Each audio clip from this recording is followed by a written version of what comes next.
After WrestleMania 2, the next PTW pay-per-view was Clash of Champions. Now, this pay-per-view marked the first pay-per-view after the PTW brand split.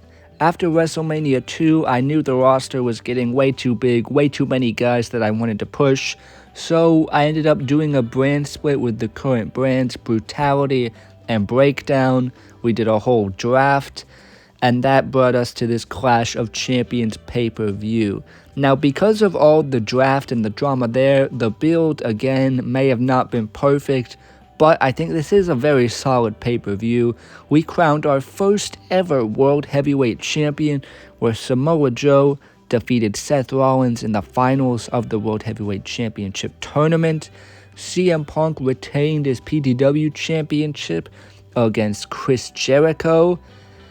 The Revival retained their Tag Team Championships against Bray Wyatt and Braun Strowman, where we also saw the return of Sting, where he came back against Bray Wyatt after he'd been kicked out of the Wyatt family at WrestleMania. We also saw a new United States champion as Roman Reigns defeated Jeff Hardy in an absolutely wild Falls Count Anywhere match. Maybe one of the best matches on the card in terms of just sheer craziness, but I think in-ring ability, obviously, Joe and Rollins and then Punk and Jericho are up there as well. Also at the Intercontinental Championship, where Baron Corbin retained against Apollo Crews. And then also on the card, The Big Show defeated Sami Zayn. Now, Clash of Champions, in terms of in-ring quality, I think was a good show. But in terms of actual big-time consequences, I don't think it really stacks up to shows like Extreme Rules, Royal Rumble, WrestleMania 2. I am going to change these rankings around a little bit. I am going to move Unforgiven up, because I feel like that show is a lot more important, marking a new era in PTW. And then Clash of Champions, I am going to put it above WrestleMania 1, just because of the match quality and the production value that had improved in that time. The next PTW pay-per-view was Armageddon. Now, this was a really interesting one because at the time I thought it was going to be the last PTW pay-per-view that I make for a while, because at this point I was leaving for college and I wasn't sure when I would be able to do PTW again. So I treated Armageddon like one last big hurrah. And so it was main evented by a huge steel cage match, the only steel cage match in PTW history, between Sting and Bray Wyatt. This was a culmination of their epic long feud, where going all the way back to WrestleMania 1, where Wyatt defeated Sting and then took Sting into the Wyatt family. They had their run with the tag titles. But then at WrestleMania 2, Sting was kicked out of the family. He came back and cost Bray Wyatt. All of that stuff leading to this massive steel cage match where Sting defeats Bray Wyatt. An awesome match there. Also on this show, we had a new World Heavyweight Champion where Samoa Joe retained his title against Cody Rhodes in a good match there. But then Cesaro cashed in his Money in the Bank contract. Our second Money in the Bank cash-in PTW history. I don't really know which one's better. They're both really great moments that led to really great championship reigns, but Cesaro cashed in after Samoa Joe's title defense to become the new World Heavyweight Champion. Also on this show, CM Punk retained the PTW Championship in a fatal four-way match against John Morrison, Chris Jericho, and John Cena. Also on this show, we had a new Intercontinental Champion as Rob Van Dam defeated Baron Corbin for the title. And then Kevin Owens, he defeated Triple H in a no-holds-barred match. And then in the opening match, Randy Orton, he defeated Cesaro. This show also had Daniel Bryan's return match where he defeated Seth Rollins, marking his new character in PTW.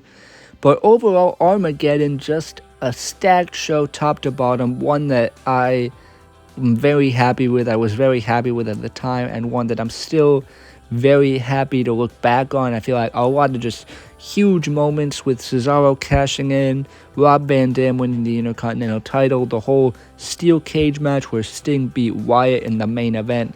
Just feels like a massive show, felt like a massive culmination of PTW at the time. And obviously it wasn't my last show, but I knew when I was making it that if it was gonna be my last show, it was gonna be one I was happy with. And I feel like because of all this, it has to rank currently as the number 1 on this list. Armageddon just holds very special place in my heart as a PTW pay-per-view. Now this list is getting pretty big. I'm gonna have to split it up into 2 pages at this point, but Armageddon is gonna rank number 1 on the list. The next PTW pay-per-view was Supremacy Warfare, and this one was another big one because it was the battle of the brands, Brutality versus Breakdown, where we had the main event, a 5-on-5 Survivor Series style elimination match, Team Brutality versus Team Breakdown. It was Team Breakdown who came out with the win, with Daniel Bryan defeating John Morrison to become the sole survivor in that match. Also on this show, CM Punk retained the PTW Championship against John Cena in what I think is one of the best matches in CM Punk's entire title reign. I think that Cena match is a very, very good one. Also on this show, Cesaro retained the World Heavyweight Championship against Samoa Joe and Randy Orton. And then Braun Strowman defeated Sting in a last man standing match. This last man standing match was crazy, just tons of weapons. Sting rides a motorcycle at one point. Just an awesome match.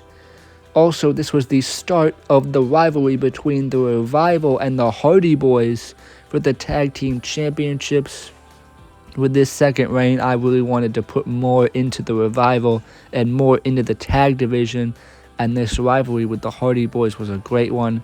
They had a really nice tag team match where the Revival retained their tag team championships.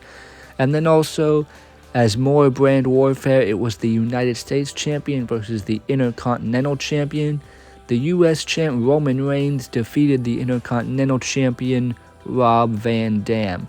Now this show, obviously, no title changes, so in terms of the actual scale, not a lot of huge stuff happened. The 5-on-5 match is obviously very big, but in terms of match quality, I think Supremacy Warfare is better than any of the other pay-per-views to this point, because the 5-on-5 match itself, that match is at least a half hour long. Just an awesome match. And then Punk and Cena, awesome as well. Cesaro in the triple threat, the last man standing match, the tag match, just top to bottom. This match card is very, very good. I'm very proud of it. Supremacy Warfare, just a show that has a special place in my heart. Now, up on the ranking section, we have had to split it into multiple pages. This one right here is from 7th through 12th, with obviously Hardcore Chaos in 12th and last place. But we look to the top of this list, 1 through 6, Supremacy Warfare. I'm going to put it in the number 1 spot, ahead of Armageddon. I really love this show. I feel like Supremacy Warfare is where I really started kicking into higher gear with the production and the match quality. I think this pay-per-view is a great representation of that. The next PTW pay-per-view was the second ever Royal Rumble 2. This one, of course, headlined by the Royal Rumble match. And this one, I really did go all out with this Rumble match. I had a lot of debuts, a lot of returns, and tried to make it feel as much like a real Royal Rumble as I could in terms of just the timing, the entrances of it all. And it was a really stacked Rumble. We had guys like Andrade and Finn Balor make their debuts, returns like Jon Moxley and AJ Styles. Just a really fun, stacked Royal Rumble match that ended up coming down to John Morrison and Daniel Bryan. I thought that was a really fun little rivalry, as they were also the final two in the 5-on-5 match at Supremacy Warfare, where Daniel Bryan got the win. But in the Royal Rumble, John Morrison eliminated Daniel Bryan to punch his ticket to WrestleMania 3.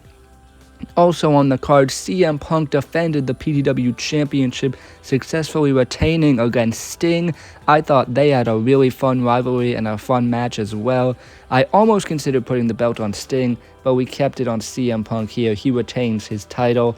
Also for the World Heavyweight Championship, Cesaro retained his title against Samoa Joe, and that match, in terms of just straight up singles matches, I think it is one of the best in PTW history. Just an excellent match and an excellent rivalry. Lower down on the card, we had the Intercontinental Championship, Rob Van Dam successfully defending against The Miz and R-Truth in what was basically a 2-on-1 handicap match, but that was another fun rivalry. Rob Van Dam successfully retaining his title in a good match. Also, PTW had its only ever strap match where Roman Reigns successfully defended his United States Championship against Christian. I thought that was a fun feud and a good match as well. Then for the Tag Team Championships, the Hardy Boys became the new Tag Team Champions, defeating the Revival in an excellent ladder match. A ton of crazy spots in that one. Also, Kane made his return after the match. Just an excellent show top to bottom. I feel like Royal Rumble 2 has to be up in the running with one of my best shows. So many excellent matches from the Rumble itself, the world title matches, and then the undercard. I feel like every single match has something to love in there. I feel like it's all just very enjoyable and made for an excellent show. I really did love this Royal Rumble 2 show, so it's not going to be anywhere here from 8 to 13. It's going to be in the top half of the list. In fact, Royal Rumble 2 is going to go in the number 1 spot. I think top to bottom, it's an excellent show. The first show with the authentic scale ring, the Rumble match itself, the great world title matches, and a really fun undercard. I think this, at this point, is the best PTW pay-per-view on the list. The next PTW pay-per-view, PTW Homecoming, came at a really interesting time in PTW history, where after Royal Rumble 2, I had to go back to college, and so during that time, I didn't want to just straight up stop doing PTW, and so I did these live event tours where PTW Brutality and Breakdown went on the live event tour with these pick-fed episodes, and then PTW Homecoming represented PTW coming back home. Literally me coming back from college, literally PTW coming back to the old arena, back for PTW Homecoming. And I'm aware that a lot of people didn't really watch the live event tour pick-fed episodes, and so this was also kind of a pay-per-view to kind of bridge the gap after Royal Rumble 2 as we head down the road to WrestleMania 3. PTW Homecoming featured in the main event Cesaro successfully defending the World Heavyweight Championship against Finn Balor. I thought that was a really good match, another great match in Cesaro's title reign. And for Balor, he just debuted at the Rumble. This was a really good showcase for him. We also had the contract signing for WrestleMania 3, CM Punk and John Morrison making their match for the PTW Championship official. Also had a triple threat match. Daniel Bryan defeated Seth Rollins and Randy Orton to become the number 1 contender for the World Heavyweight title at WrestleMania. Also, Jon Moxley defeated Sami Zayn to open the show. Kane defeated Jeff Hardy. And then Santana and Ortiz defeated SCU as part of the tag team tournament. So PTW Homecoming, just because of the gap between it and Royal Rumble 2 and just some of the matches on the card, it kind of does feel a little bit like a filler show between Royal Rumble 2 and WrestleMania 3, so because of that, it can't rank too highly on the list. I am going to put it right after WrestleMania 1, but right above No Way Out. I think some of the match quality and the presentation are better than some of the shows ahead of it, but in terms of what actually happened and events of consequence, I don't think it can rank as highly as some of the other shows. So Homecoming, gonna slide in right here on the list, and certainly not going to reach the top half of the list. Still, a solid show. I think that Cesaro and Finn Balor match is a really good one. Now we are finally up to date, and probably with the biggest show in PTW history, WrestleMania 3. My third WrestleMania, and at the time I thought this was going to be the last show I ever did for PTW, so I tried to go all out with it with WrestleMania 3. It was headlined by the main event where John Morrison defeated CM Punk to become the new PTW champion. I thought that match was great. I really enjoyed just the rise of John Morrison from Supremacy Warfare, winning the Royal Rumble all the way up to winning in the main event of WrestleMania 3. Also on this show, Cesaro retained the World Heavyweight Championship, defeating Daniel Bryan. And that match, another one, just in terms of straight up singles matches, I think Cesaro and Bryan is one of the best that I've done. I really do believe this Cesaro championship reign, from just like match quality standpoint, I think the Cesaro World Heavyweight title run is probably the best championship reign in PTW history. That might just be my opinion. No, maybe you guys like CM Punk, maybe you like Cody Rhodes, his title reign, maybe Samoa Joe, but I really love the Cesaro championship reign. Also on this show, we had a 6-man tag match. Triple H, Sami Zayn, and AJ Styles defeated The Rock, Kevin Owens, and Jon Moxley, which of course led to The Rock being fired. This one was extreme, it was bloody, it was no holds barred. Also another 6-man tag match. This one just a straight up 6-man tag.